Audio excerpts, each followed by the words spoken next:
Welcome back to Radio Entrepreneurs. I'm Jonathan Freedman. Our next guest, Nipun Sharma, co-founder and CEO of Appetronix. Welcome to Radio Entrepreneurs. I should say welcome back.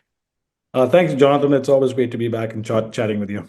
Well, you guys have an exciting time. You've got probably sitting on the edge of your seat. You're as before we came on air, you told me a little bit about your equipment actually crossing the border and moving towards installation day and kickoff day. Tell us a little bit about, first off, why don't you give a little bit of background about the company and what it is that you guys do, and then tell us where you're at. Sure. Our company, we've developed the world's first fully autonomous robotic restaurant. It cooks made-to-order meals, delicious meals, with no on-site employees. So think of this as a very large vending machine that's sitting in airports and hospitals and office towers and universities. You come in, you place your order, and it makes it custom for you. Comes out on the side lockers, get a QR code, you pick up your bowl, and you're on your way. Our first machine that's I'd going imagine live. there needs to be human interface with restocking if it's food That's right. product. So the machine will prompt the operator to, hey, we're running low on broccoli, we're running low on sauce. So yes, there is a human involvement. But I think we estimate that when the machine's operating, we need about one person to spend about 4 hours a day at the machine. And this is a full quick service restaurant generating the same sales as a typical quick service restaurant. Restaurant in a box, as we call it. So tell us a little bit about where the company is. How long have you been in development of the I guess machinery, the AI machinery to be able to produce the food? So we've been at this pretty aggressively for the last 4 years. We developed our first machine that makes Asian noodle bowls. Think about, pad thai and green curry and rice and all that good stuff. Big, complicated machine. We are actually working on version 2. It'll be a bit more versatile, a bit more modular, so it can fit into small buildings. That's slated to probably launch by the end of this year. But our second machine is going to be launching first. That's our pizza making robot. It's in partnership with Donatos Pizza in Columbus, Ohio.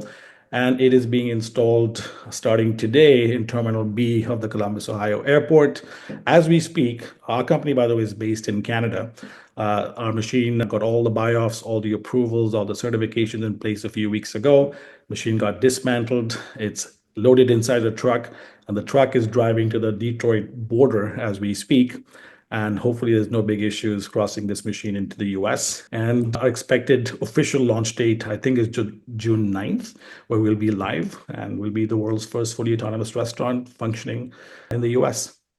Wonderful. Now, you guys there's been a lot of uncertainty in the market with your manufacturing and putting your equipment together in Canada and in the US. You guys have taken some steps to ensure that you can continue to operate and in the face of the uncertainty. Tell us a little bit about what that's been like over the last couple of months. Yeah, there's no doubt there's a lot of uncertainty going on, and we being a Canadian company manufacturing over here, we do have a manufacturing partner in Columbus, Ohio as well. They are making the next generation of the Asian noodle bowl. We call it Rowok, so that's under development in the US. And we're hoping that there's no big, I'll find out in 2 hours anyways, problem with the tariffs because we're not technically selling a machine. We have a revenue share with our partners. So the machine is not being sold. It will be continued to be owned by us. We'll be paying US taxes on the sales generated by the machine. But there is uncertainty. You never know what might happen. This is unusual. This has never been done before, not just because of tariffs. Nobody's ever done something like this before. So there's a question mark. What exactly are we shipping? What is it? What does it do? So we've done the paperwork. I'll find out in 2 hours if that's enough or not. I guess technically speaking, you're producing food that is produced in domestically in the U.S. anyways, and the machine that puts it together happens to have originated elsewhere. That's exactly it. So our raw materials, all the food comes from the US. The operator is US based. The machine is generating sales in the US. So we just happen to be the maker of the machine, and our revenue is revenue generated by the machine, and we pay taxes for that in the US. So what's the vision for the company? Are you guys machine manufacturers, to use the generic term, or are you see yourself in the food service industry? Where do you see, what's the vision in terms of where you guys land? A bit of everywhere. So while we make and design this restaurant in a box solution, we're not the actual manufacturing company. We do the prototypes, we do the design work, we do the engineering design, and we farm out to different companies that do machine building. So we have 2 partners that actually are doing this currently with us. They're also investors in our company. So it's a really true partnership in that sense. So when we finish, we own, of course, all the patents and stuff and the design work. So think of us more like Apple. We're not Foxconn. We're not doing the actual assembly of the machine. We are the designers of it.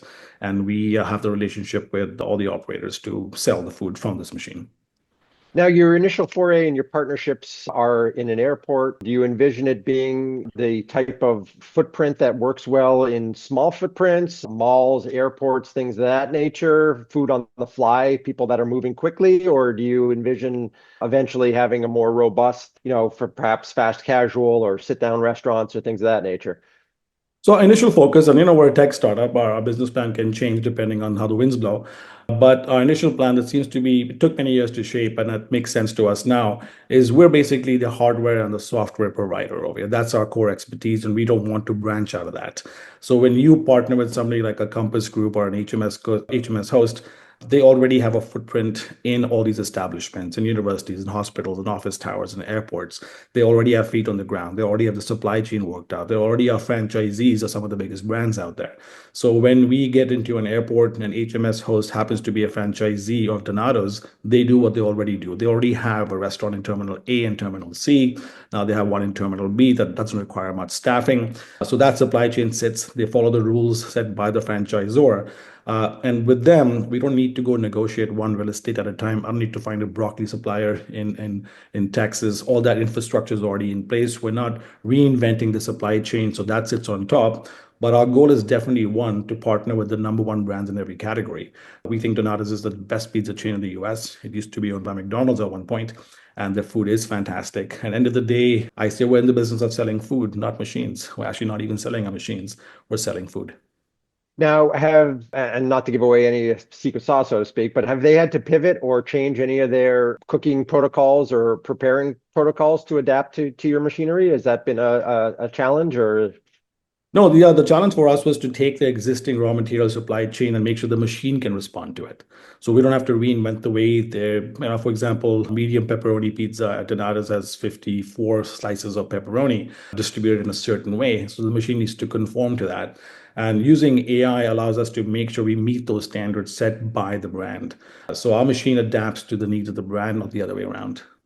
So That makes really us. interesting. So you guys should help you to open up more doors, looking for an innovative approach as opposed to saying, hey, you need to change the way you're doing things to adapt to our machinery. And that's absolutely right. And see, I come from the restaurant background. I recognize how important it is to not disrupt the supply chain. If you have to reinvent the wheel, reinvent a recipe, it's a painful process. So we made sure that we sit on top of the existing supply chain, no modifications over there. And that's the machine job to take that raw material and deliver on the product that's expected to come out in the end. So you've got your leg in, so to speak, in the pizza. You've got Asian bowls. What do without stealing too much thunder, what else do you see coming down the pipe? Oh, 100% next year is going to be Mexican. A huge growth category and huge demand, obviously, in this country and worldwide. And I would imagine as you continue to grow and branch out, you'll look at global distribution. Oh, absolutely. Right now we do have offices in the US, in Canada, and the UK.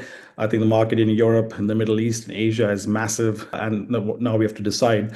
We don't want to grow sequentially. We don't want to just saturate the US market and then start Europe and then look at the Middle East and then look at Asia. I think as a tech company, we're expected to do all these at the same time. So that's basically our agenda for the next 12 to 18 months. Wonderful. Because we're all about entrepreneurship and you've been on this journey for a number of years, do you want to impart any wonderful lessons along the way or I wish somebody told me this before I started or Oh, anything you'd yeah. like to share? Absolutely. Don't do this. Don't be an entrepreneur. Right? Much easier. Work for a big company, get your paycheck, go have fun in life. If you want to get stomach ulcers and anxieties, a lot of headaches and panics, become an entrepreneur. Yeah, so my advice is That don't do much this. upside, right? Easier ways of life to torture yourself. But no, Uh, we had like every startup, like every entrepreneur, we've had our lows, which are tough to get through, but then we have our highs, and you realize it's all worth it. End of the day, it matters what team you surround yourself with. We were lucky to have amazing co-founders. We have amazing investors that come from the tech universe, come from the food space, celebrity chefs. So when you have an ecosystem that supports you in your lows, you get to celebrate them with your highs. So I think the people matter. Your investors matter. Your partners matter. They can make everything work out. So we were fortunate. We had the best of the best in that category, and we've had our lows, and hopefully this high now continues on a longer term. So we're excited about where we are today. Fantastic. Nipun Sharma, co-founder and CEO of Appetronix. People want to learn more about your company, learn more about what you're doing. What's the best way for them to reach out to you? Appetronix.com. So it's appetite and Tronix, APPETRONIX.com. We'll get updates on what's happening in our life. Wonderful. Well, it's been a real pleasure having you on, and look forward to the successful launch of your first location in Columbus, Ohio. If anybody's traveling through the airport, be sure to stop by and check it out. You bet. Thank you so much, Jonathan. Fantastic. And we'll be right back with another segment on Radio Entrepreneurs.